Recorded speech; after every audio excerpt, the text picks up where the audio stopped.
एक बड़े राजा हुआ करते थे। जितने वह पराक्रमी थे उतने ही समझदार भी थे। उन्होंने अपने दरबार में कई ज्ञानी लोगों को अच्छे ओहदे पोजीशंस दे रखे थे। वह सबका काफी सम्मान करते थे, लेकिन इन सब में जिनका वह सबसे ज्यादा सम्मान करते थे वह थे उनके राज्य के राजपुरोहित। राजा राजपुरोहित को कितना मान देते थे इसका अंदाजा इसी बात से लगाया जा सकता है कि जब भी दरबार में राजपुरोहित प्रवेश करते तो राजा खुद खड़े होकर उनका स्वागत करते थे और तब तक खड़े रहते थे जब तक राजपुरोहित अपने आसन पर आकर बैठ ना जाए। राजा अपने मन में उठ रहे सभी सवालों को राजपुरोहित से बेझिझक पूछ लिया करते थे। राजपुरोहित भी अपनी बुद्धि से उनका अच्छे से उत्तर दिया करते थे। एक दिन दरबार में राजा के मन में कोई प्रश्न आया। उन्होंने राजपुरोहित से पूछ लिया, गुरुजी, एक सवाल मेरे मन में कई दिनों से कौंध रहा है। अगर आप इजाजत दे तो पूछना चाहूंगा। आप हुक्म कीजिए महाराज, राजपुरोहित ने कहा। जैसे कि मैंने बताया, कई दिनों से यह सवाल मुझे परेशान कर रहा है। मुझे विश्वास है कि इसका ऐसा उत्तर जिससे मुझे संतुष्टि मिले केवल आप ही दे सकते हैं। सवाल ये है कि ज्ञान बड़ा होता है या व्यवहार? राजा ने पूछा। राजपुरोहित सोच में पड़ गए। यह सवाल सच में मुश्किल था। ऐसा नहीं है कि उन्हें इस सवाल का उत्तर नहीं मालूम था, लेकिन उसे कैसे राजा को सरल तरीके से समझाया जाए यह उनके समझ में नहीं आ रहा था।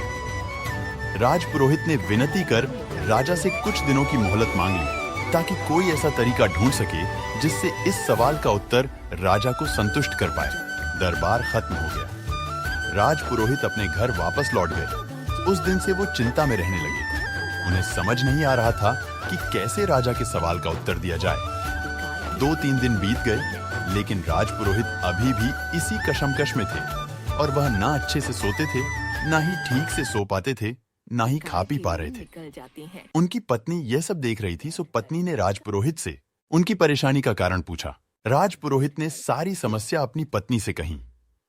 उनकी पूरी बात ध्यान से सुनने के बाद उनकी पत्नी ने उन्हें एक उपाय बताया और कहा कि अगर आप ऐसे करोगे तो राजा को आपका उत्तर समझ भी आएगा और संतुष्टि भी मिलेगी। राजपुरोहित अगले दिन राजमहल गए और कहीं ना जाकर वह सीधे ही राज्य के खजाने के पास पहुंचे और खजाने से 2 मोती चुरा लिए। उनको ऐसा करते देख खजांची ने देख लिया। खजांची को अपनी आंखों पर विश्वास नहीं हुआ। उसने सोचा, शायद उसको भ्रम हुआ है, क्योंकि राजा के इतने खास राजपुरोहित चोरी करे ऐसा कोई भी नहीं मान सकता था। उनके एक बार कहने से राजा उनको बेशुमार धन दौलत दे देता। अगले दिन राजपुरोहित फिर से खजाने से 2 मोती चुरा लाए। फिर से एक बार खजांची ने यह सब देखा। अब उन्हें लगा कि उन्होंने कल जो देखा था वह कोई भ्रम नहीं था। कोई दूसरा व्यक्ति होता तो तुरंत उसे पकड़कर सजा दे देते। ये तो राजा के खास राजपुरोहित थे और जितना खजांची राजपुरोहित को जानता था वह तो बड़े भले आदमी है जरूर। उन पर कोई मुसीबत आई होगी, इसीलिए उन्हें ऐसा करना पड़ा होगा। यह सोचकर खजांची ने कोई भी प्रतिक्रिया नहीं दी। जब 2-3 दिनों तक फिर यही घटना दोहराई गई, तब खजांची ने अपना धर्म निभाते हुए इस चोरी की खबर राजा तक पहुंचा दी। राजा को पहले तो बिल्कुल भी विश्वास नहीं हुआ, लेकिन खजांची ने जब पूरी बात बताई कि कैसे राजपुरोहित जी 1 नहीं 2 नहीं, लेकिन पिछले 1 हफ्ते से खजाने से मोतियों की चोरी कर रहे हैं, इस बात को खजांची ने इतना जोर देकर और कसम खाकर कहा था कि राजा को भी अब उसकी बातों पर विश्वास हो गया। अगले दिन जब राजपुरोहित दरबार में आया, तब राजा ने ना ही उनका स्वागत किया, ना ही अपनी जगह से खड़े हुए। राजा ने राजपुरोहित से पूछा, क्या आप खजाने से मोतियों की चोरी कर रहे हैं? राजपुरोहित ने हां कहा और सारे मोती राजा के सामने रखते हुए कहा कि लीजिए, यह सारे मोती जो मैंने चुराए हैं। राजपुरोहित का ऐसा व्यवहार देखकर राजा के साथ दरबार में बैठे सभी लोग आश्चर्यचकित थे। राजा ने राजपुरोहित से कहा, अगर आपको ये मोती लौटाने ही थे तो आपने चुराए ही क्यों? राजपुरोहित ने राजा की माफी मांगते हुए कहा, महाराज, मैं चोर नहीं हूं।